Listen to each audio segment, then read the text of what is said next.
xin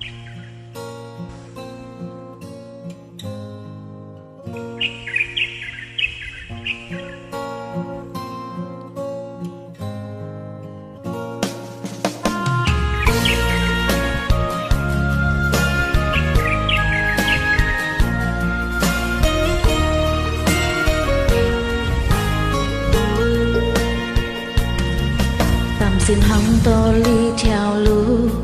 kiệt hắn tin xiang ăn xin khu trong tô phồn hì cài bông xì kiên hạ bún phóng chơi dẻo hì xiang tô môi kéo tan hết xin mô bún xì xiao chúng nhi ly khỏi xìm xuôi liao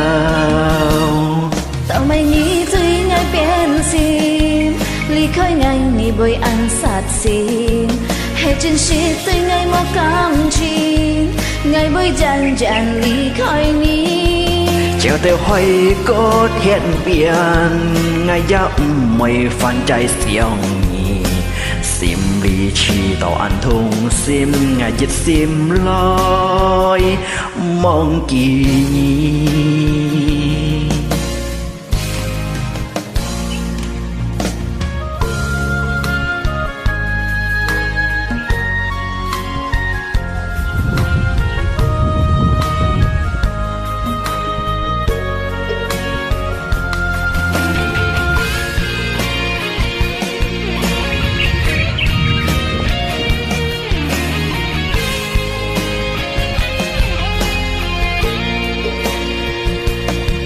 bằng sinh hâm tô ly theo lũ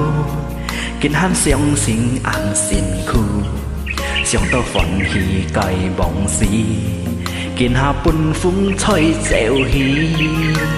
trong tô ưng môi kéo tan hết xin mò bún xì xia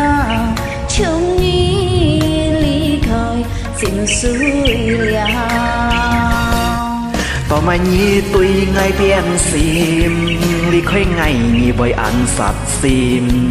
hết chín xiết tuy ngay mò cam chuyên ngay bởi dàn dàn ly khơi nhi dẻo tay hỏi có thiên biên ngày ra âm mây phân dài chiều nghỉ xin ly chi tàu ăn thùng xin ngày tiết xin lối mong kỳ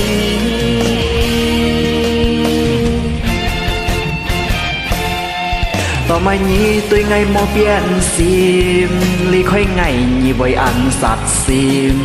hết chín xiết tuy ngay mò gam chuyên ngay bởi dàn dàn ly khơi nhi dẻo ta hỏi có thiên biên ngày ra âm mây phan dài chiều nghỉ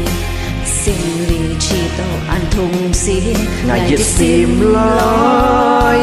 mong kỳ nhi